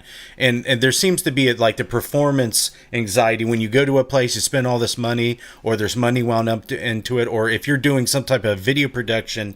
And I found out the hard way of doing this, when you spend all of these thousands of dollars in time and work and you don't get anything, you had to lean on the story of it, to make a project out of it. But what I find people doing is not doing the due diligence of eliminating, because they're there to find something and to entertain through the finding of something. Right. That's the problem with a lot of the people that are doing it. And, well, the reality shows are about entertainment and ratings. Yeah. If anybody thinks that, they talk about reality shows being unscripted shows, and that's true. But that doesn't mean that there's not somebody telling them what to say or what to do. And if you think that Real Housewives, what you see on that show, is actually what's occurring, it is not. I mean, the perfect example I always love is even in the documentaries where they're in the underground city or they're exploring a cave system, and the host is saying, "I'm going to be the first person into this vault who's ever been in since the Romans have been there." And they cut to the guy coming into the vault. With the camera guy sitting in there. Yeah, there's so what does that mean? Does that mean that the Romans had a video camera waiting for somebody to come into the vault? Exactly. Yep. Yeah, and everything's the most haunted. Most haunted in, Ohio. What's the most haunted place? And it's like, in my experience, or just in general? It's like, yeah. Yeah, that's the wrong thing to really try to focus on. I know people want to find hotspots so they can research it or experience it, but that is so subjective. There's really no way to measure that. It is, and and the other side of that, you were mentioning, the groups with the clients themselves. One of the courses I co-teach with John Kruth, our executive director at the Rhine, is on ethics, and it's something that I try to drum in people's head in the investigations courses, is that you don't go into if somebody asks you for help, you don't leave them worse off than they were. Right. You don't kick them out of the house either. I mean, I have gotten calls from people who have had the local ghost hunting group come in. They were sent to a hotel. And in one instance, the folks were freaking out. They think their house, they're told their house has a demon. So, well, how do you know it has a demon? Said, well, we went to we had to go to the hotel because the ghost hunting group was there. And about 4:00 in the morning, we get a call at the hotel, and they have left our house and told us to come back because they forgot to lock the door behind them because they got a growl on their EVP and they think there's a demon in the house. They don't want to be in that house. Oh boy. And it had nothing to do with what was reported by the family with the activity.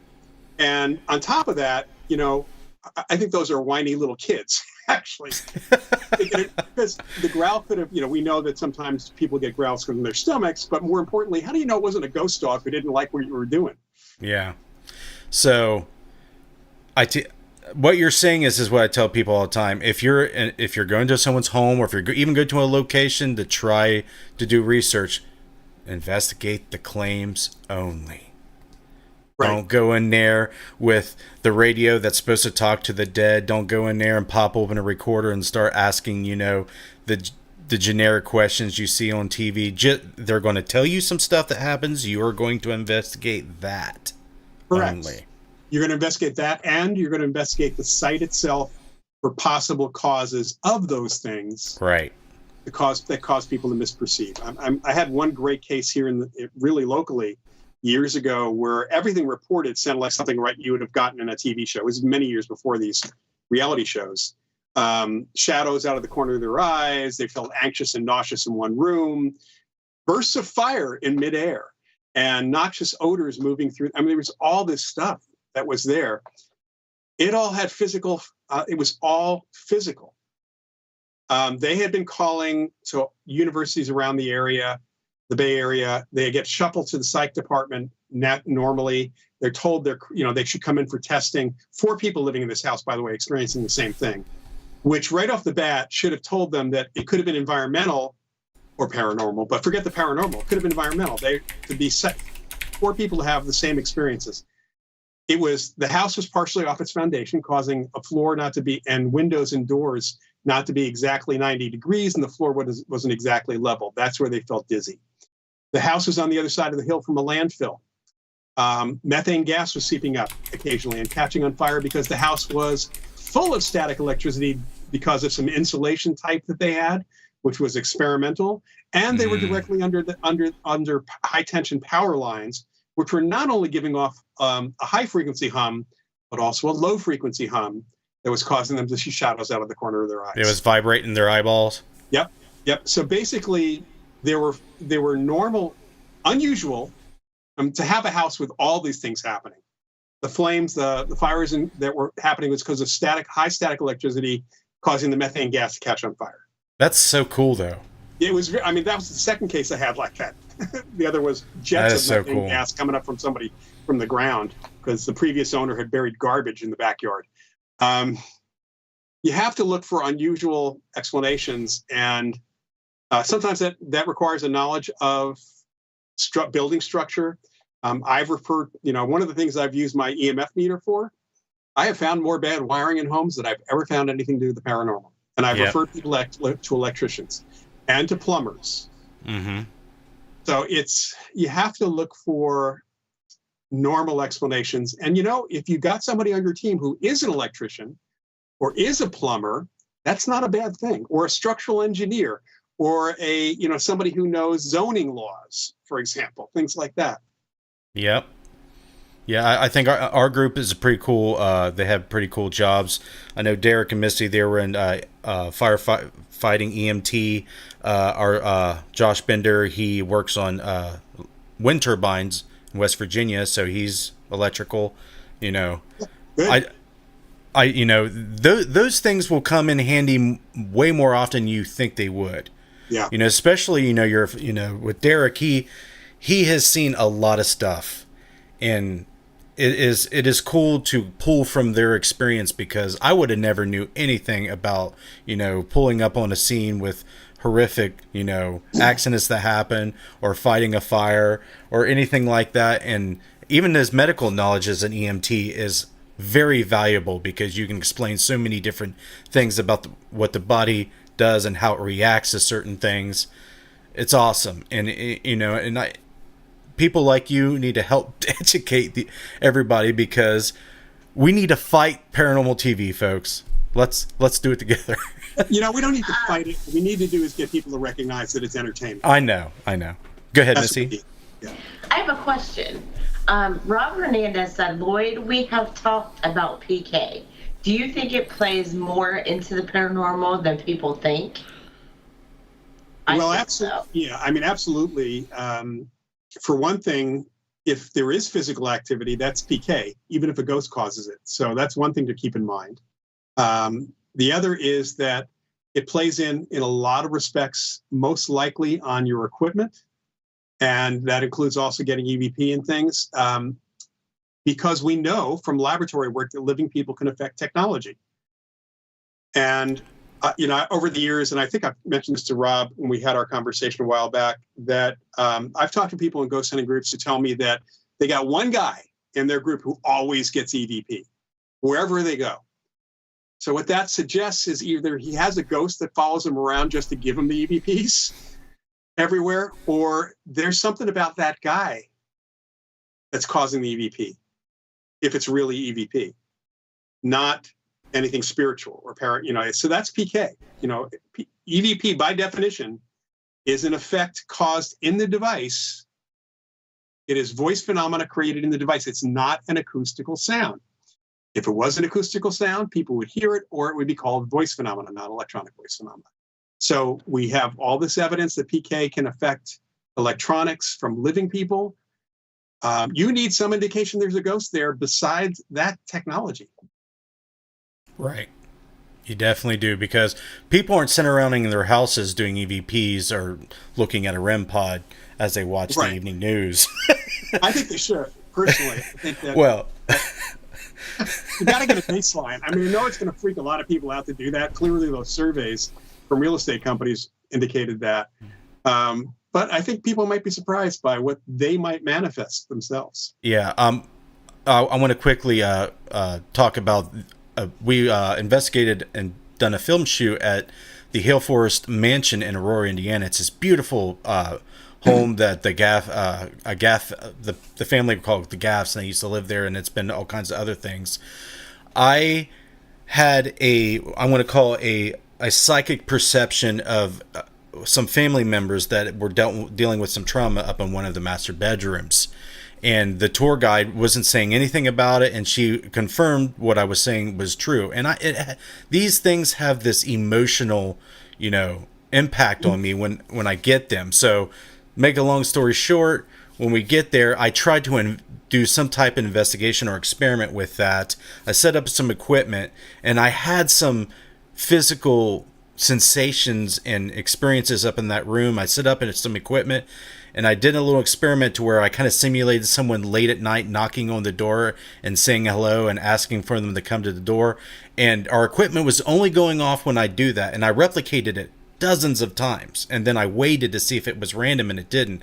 And I had this feeling that I had a lot to do with that. My own PK was manifesting something that either I felt in the environment or I just cooked up. But according to the tour guide, it wasn't cooked up. It was actually spot on what I picked up. So I find that interesting. And there's a lot of... Let me just add that we have one category of hauntings, which are typically just informational, called haunting RSPK, recurrent spontaneous psychokinesis. Oh, let me write this down. Can you repeat that again? Yeah, haunting RSPK, recurrent spontaneous psychokinesis. That's the term. RSPK is what we call a poltergeist case. So sometimes people in a haunting situation pick up information, and that information triggers their PK. So, and usually it's connected to the story, to the information. So it's almost like your unconscious is helping a little physical backup of the story. Sometimes it's more than that, but that does happen from time to time. That definitely could have be what happened. Because I just found it too weird, because it wasn't something that... Some light here. There we go. Okay. Yeah, that's better. So it just felt strangely, familiar to PK and a lot of stuff that parapsychology suggests that what happens. Because we were up in there, we set up stuff, we investigated the claims of what was experienced, and nothing was really happening. Of course, that's usually the case. But I just felt like an emotional connection, because a family had lost a child. And I had a vision of a man, and for no reason, like I normally don't do this, but there was a man sitting on a couch in this room with a gun in his mouth, and the overwhelming feeling of grief over this. And it just hit my heart chord so freaking hard, because if you're a parent, obviously it would. So that stuck with me ever since that. And of course, waiting to get back there, I think it wasn't subconscious. I think it was 100% consciously I was thinking about this when I went back up there.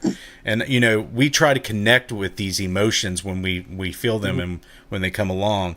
But when I was asking any alleged spirits or deceased individuals that have survived death with their conscious states to somehow communicate with us, give us a sign or of your presence if you wish, so all those things, nothing happened.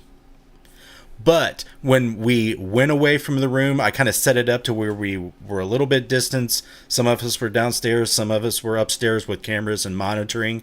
And I just had this intuition to kind of like, okay, I'm just going to act like I'm somebody who just walked up on this nice, extravagant mansion, and maybe I broke down, maybe I'm lost. I'm just going to knock and say hello in the night. Silence. And all of a sudden, boom. And it was coming, and I set it in the doorway, so...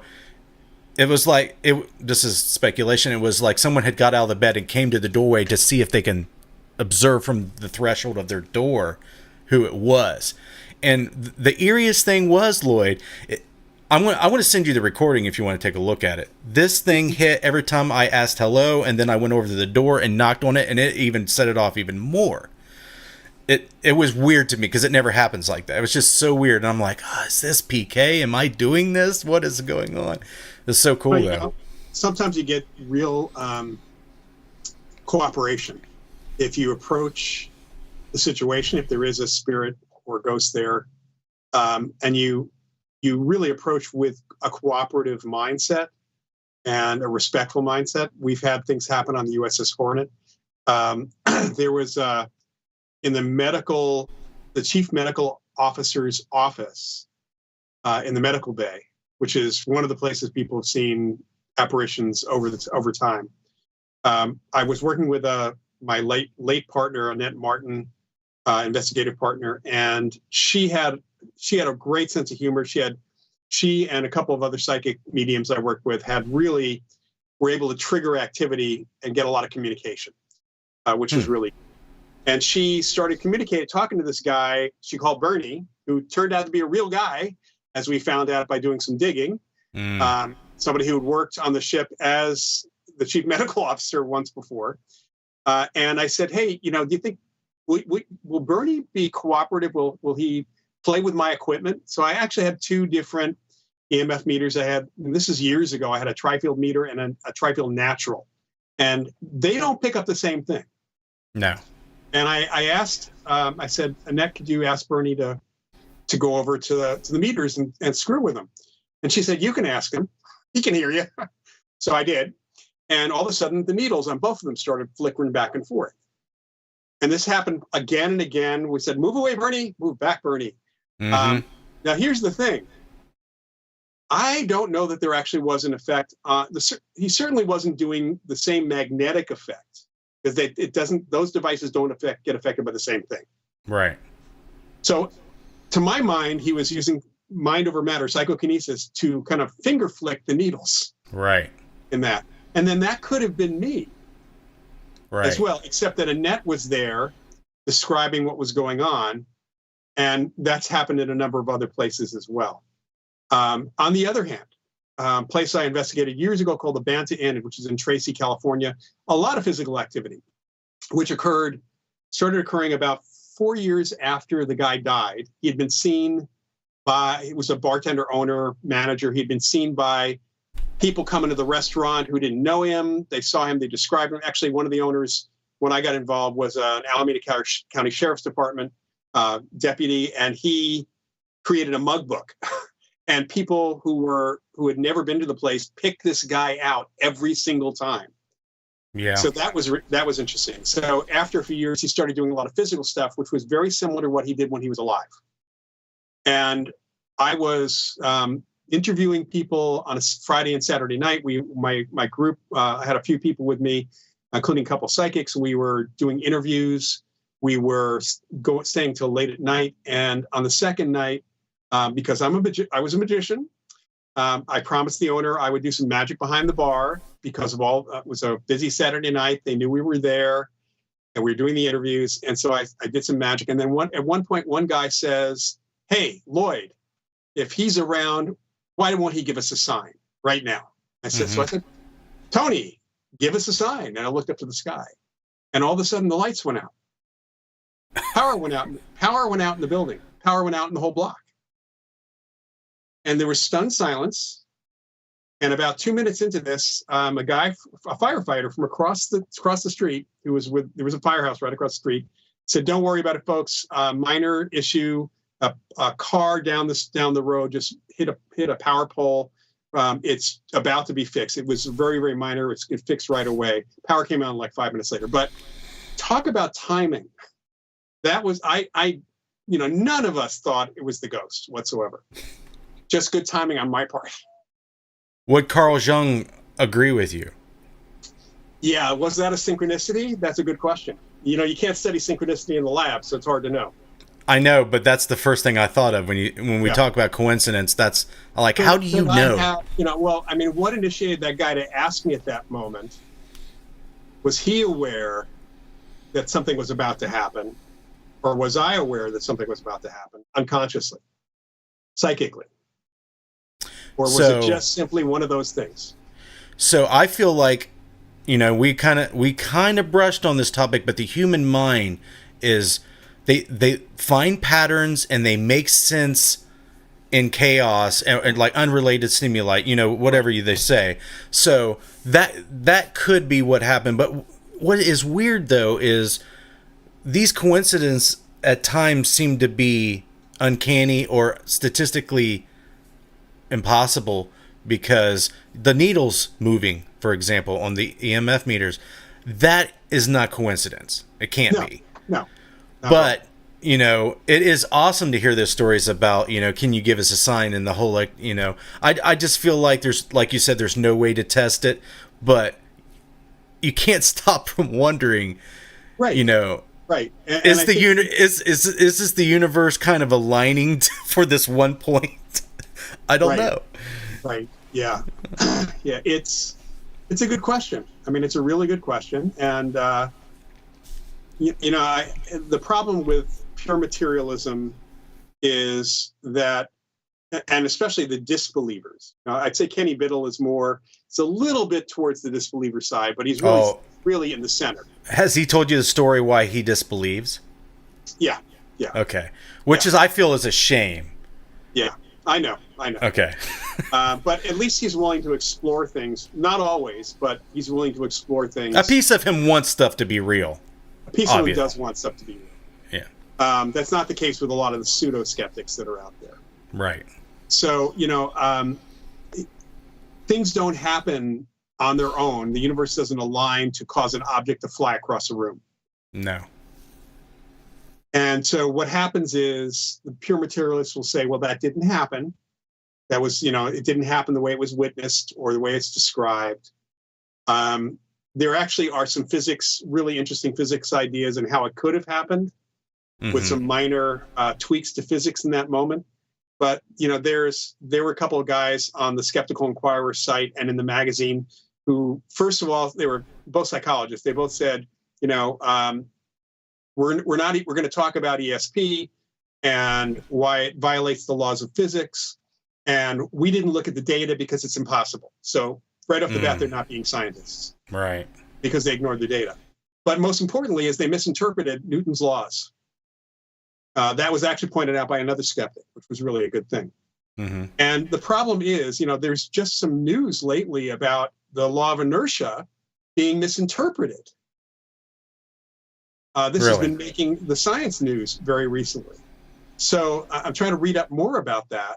But if we have new interpretations of the laws of the sacrosanct laws of physics, and there's also now, evidence that there might be a fifth force. There are 4 known forces in the universe, but there's evidence for a fifth one. Right. And that's pure materialism. So to bring those things in and to hold these, we violate the physical laws. There are physicists who have very clearly said that ESP does not violate any physical laws at all. We don't know the mechanisms, but it doesn't violate any physical laws. There are others just immediately say it does, but of course they're not also looking at what the evidence or the data says for things. PK is a little more touchy because they cherry pick. They cherry pick. Yeah. Even with them in my field, I mean it's pretty. Yeah. Sometimes the explanations by materialists within parapsychology for how a kid can remember a previous life once you get rid of all the other possible contamination issues. Is to call it's super ESP. It's just means nothing actually. Right. Well, before this, we got about 15 minutes. I want to run these 2 very profound experiences I've had past you. Okay. The first one that broke my brain into a trillion pieces involved my firstborn, which was just 2 at the time. When we moved into this house in Hillsborough, Ohio in 1992, we bought it from a local firefighter. Everything was hunky-dory. Everything was normal. He moved out. We moved in. About a year later, he committed suicide from marital issues. And it seemed like after that point, you started getting the onset of your typical haunting, your footsteps, your being stared at, weird feelings, so on and so forth. Well, if you fast forward about 10, 15 years, I was in my early 20s. The name of the firefighter was not spoken in over a decade. Okay, and my mom always, she believed that it was the firefighter that was returning back to the house he built for his family to try to find his kids upstairs, because my dad would hear the footsteps go upstairs, he would blame us, and my mom said, no, it's not us. Anyway, I'm talking to my son, he's just now learning how to speak sentences, right? It's exciting, we're having a conversation, he starts to talk about a man named John. So my dad's name's John. I ask him, are you talking about your grandpa John? And I swear to God, Lloyd, he looks at me just like a normal look, and he says, no, John R., he's dead. First sentence he ever said to me. He doesn't understand death. He does not know who John R. is. That's the name of the firefighter. His name wasn't spoken, Lloyd. And it blew, I had experiences before, sure, but this made me know that something's going on. So, same house, Penny, sitting on top of the VHS player. This dates the story. Me and my wife are watching it. All of a sudden, it levitates this far off of it, rotates 180 degrees, and floats back down. And that escalated between 6 months to a few months in between. It would just randomly fly across the room. My friends would come over. They'd walk in and be like, hey, just what's going on? Boom, Penny goes by them. They would leave. They're like, what the hell's going on? And I would deal with this stuff, and I would talk to skeptics and, physicists and scientists, and I'm like, look, man, there's stuff going on. I don't know what's going on. They look at me like I'm lying, just like you said. You either are crazy or you're lying. And I'm like, no, I'm not. I had a witness. My wife was right there. My friends would walk in and see this. And I told Kenny this, and he's like, we'll talk about it because there's some people that, I can get with, and they're going to explain this for you. I'm like, no, they're not. No, they're not. No, they're not. They're not going to explain it. What's funny about that is it made me think. We were talking to Missy's mom a couple weeks ago, and she was telling us, see, Casey always saw a woman in the hallway in Missy's mom's house. Always. Which was weird because he saw a woman in the hallway, and then he always claimed to see my mom after my mom died. Well, then Jaden, her nephew, used to see a woman in the hallway all the time. This is two children in the same house. They would see the same person in the hallway. Well, I guess her niece was there with her son, who barely speaks. He's just now, he walks a little bit, but he barely speaks.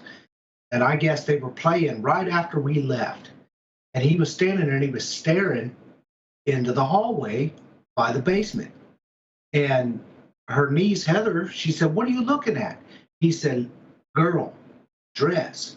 And he was making the motion with his fingers of a person. And he kept saying, girl, dress. And that's three children in the same house, under the age of 5, seeing the same thing in the same place.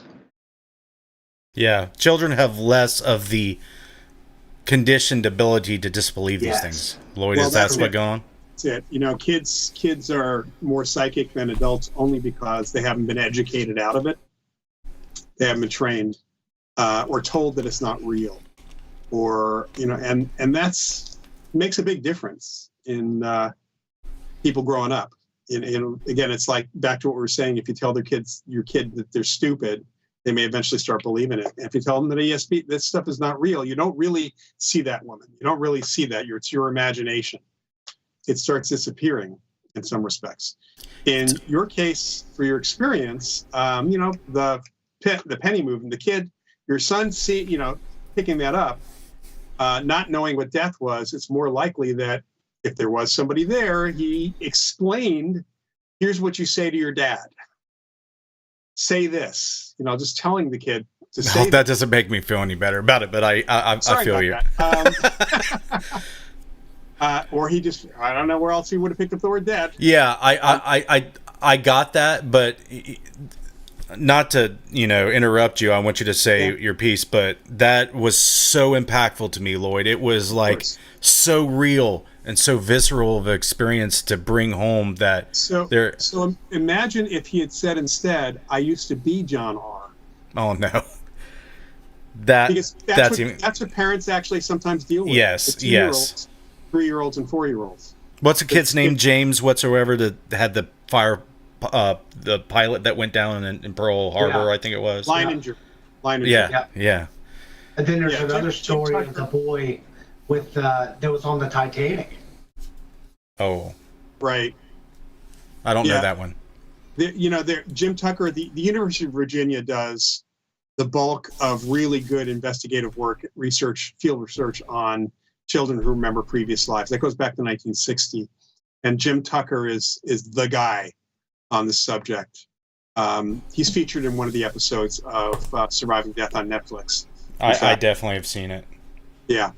So, I mean, it's a really interesting phenomenon that even some of my materialist parapsychologist buddies, even Carl Sagan, in one of his books, indicated that was something that was totally deserving of research. Neil deGrasse Tyson says the same thing. Yeah. So, that's, to me, one of the biggest crimes here against science is that there's experiences like that. Let's get rid of the ghost stuff for a minute. Let's look at situations like that, or the really good data on remote viewing that demands being studied and investigated more fully with full funding to get some idea of what's going on, especially the thing with the kids, because it doesn't fit any model other than this concept of reincarnation at this point. And if it's not reincarnation, if it's something else, think about how important that would be to figure out what's going on. There is a way to do it. If they can write up a document to make it look like a legit scientific thing. They gave people $22 million to study Skinwalker Ranch, but they dressed it up as something else. Well, that's the thing. You really have to disguise parapsychological research as something else, and you can't use any of the terms. No, and you have to find the right funding source that'll actually give money for it. Right. It's just you have to say that you're looking for not looking for anything to do with reincarnation. Right. $22 million. What could you do with that? Yeah. Well, I mean, that's more funding. That's the funding amount that happened for the 20+ year project on remote viewing that the government did. The Army. Stargate. Oh, yeah. That was the total funding, which is the drop in the bucket for the Pentagon, and actually for 21+ year project, that's kind of ridiculous funding. For a number of people to work on it. Our field doesn't get close to even $1 million of funding, except now from Robert Bigelow, who is off dangling carrots for different types of He was the one that did the Skinwalker Ranch thing, yeah. Well, yeah. I mean, he's a billionaire, and he's got his own personal interest in that. That's not from a foundation. That's not from a typical funding source. That's from an individual. Right. Bass. He's Bass. He does the Bass thing. What we need is somebody like a Richard Branson who loves Maverick stuff to look at our field as a Maverick science and support things.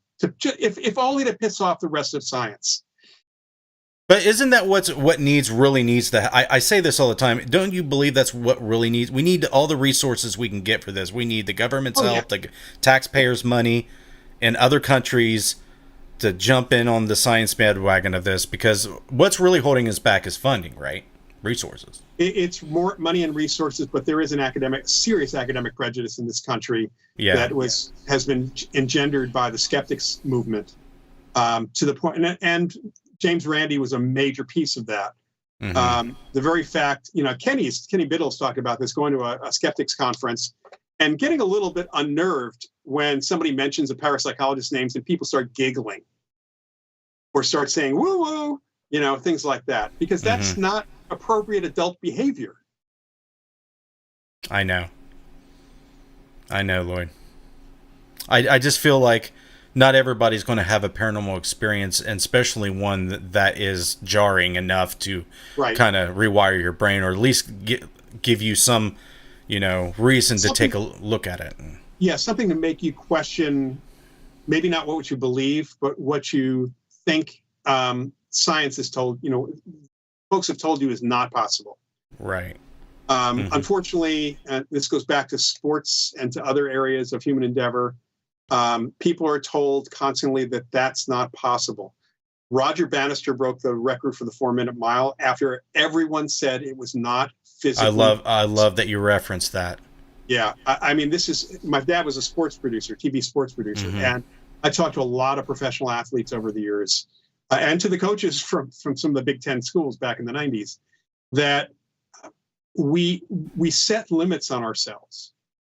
And sometimes we don't even reward people for breaking those limits. I mean, there was a situation during the 1990s, especially, there was some feeling that if somebody performed too well, they must have been on steroids or performance-enhancing drugs. Yep. And that may be true for a lot of them, but that is a disincentive for someone to physically perform. Right. And we have to consider that across the board. Yeah, it is what it is. I know. Can you believe this? 2 hours has already passed. I think I should have the last word here. You want to have the last word? Josh Bender made a comment that I totally agree with. He said this should be the most watched episode ever. Period. You want to know why? Because, I'm just a guy from Ohio that gets on the internet a lot and had these weird experiences, and I'm obsessed with trying to figure out what they were. Because, I'm open to the idea that they're not ghosts and it's not anything to do with the afterlife. If someone comes along with a device or some method that says, hey, dude, some seismic, phenomena in the earth made that penny levitate at that time, and they could show me how it's possible and replicate it, I'd be like, that makes me happy. Okay, I don't care. I could lay you in my head for 5 minutes. No, I'm good with that. I'm just 5. Yeah, I will say that if parapsychologists really are the ones really studying this stuff. With the paranormal researchers out there or investigators out there kind of feeding a little bit of it. And if we came up with that other explanation for ghosts that could be replicated and proven, there's a chance somebody could win a Nobel Prize. It's absolutely possible. Yeah, but we would never be able to do that for some sort of proof of ghosts, and we can't really prove the existence of ghosts without understanding consciousness. Right. We can't even prove the existence of consciousness. That's where the Nobel Prize is going to happen, is the consciousness question. There's not even an agreed upon definition of consciousness. Right.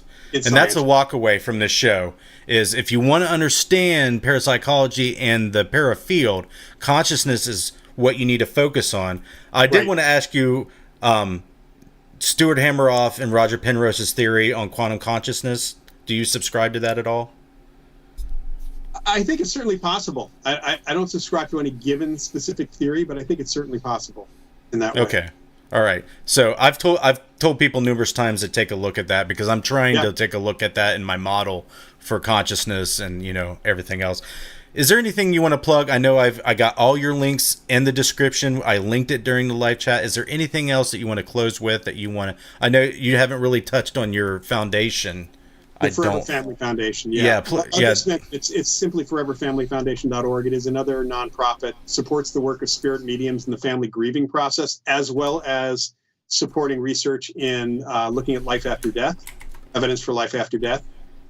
And it is, like I said, it's an all-volunteer organization. It is a total nonprofit and runs grief retreats 4 times a year. I'm actually going to be going to one here in the Bay Area next weekend after this one. You can join for free. How about that? That's awesome. Everyone, please, if you do anything, check out that foundation, because when I read about it, I thought it was freaking awesome when I saw it, because at the end of the day, if you're dealing with life after death, you're dealing with grief and people who are connecting with that grief and those that are working with that grief, like psychics and mediums. There's a lot of stuff that we could support there to help out. I mean, legitimately help out the human race. I mean, for sure. Yeah. And I see a comment about education costing, college costing a lot of money. That's true. Hopefully our education courses for the Rhine Center are right in people's budgetary process. They're not that expensive.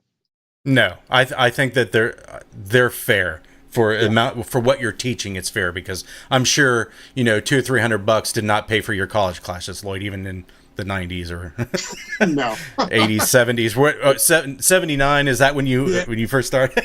well, I think it was graduate school was probably about that time, probably about $3,300 a year for grad school. Yeah. All right, Loyd, I'm going to wrap up the show. If you want to hang out on the call while I do it, you can. If you want to jump off now, you can. Thank you so much, man. Hopefully we can have you back to promote anything else that you're going on and to talk about stuff we didn't get to talk about, because I'm sure we could talk about this crap forever. Right. Thank you very much. We're going to go to the screen. Thank you all for watching. The links are in the description, guys. Check out Loyd's stuff. If you are interested in parapsychology, getting education, helping out the foundation, that would be highly beneficial. The links to help follow Interface Death and Necromancer Live Show and everything else we do is on the screen right now. Facebook, Instagram, YouTube, Twitter, X now called. Patrons, if you want to check out our Patreon, I'll link that. That's a way to financially support all the production and research that we do. The names on the screen: Clay Borman, Deadlight LLC, which is Josh Bender, Heath Edwards, Tony Felosi, Gino Rutledge, Anthony Grothis, Becky Young, and Arden Paranormal. Thank you very much for your support. You are appreciated, and this probably wouldn't be happening if they weren't there. So thank you. That's where we're going to leave it. Tomorrow, I'm going to be getting more sleep than ever because I'm being pulling 10s and 12s. But next week, Wednesday, 8, same bat time, same bat channel. We're not going to have a guest, but we're going to have a subject and a topic to discuss. Hope to see you there. You guys have a good night. We'll see you next time.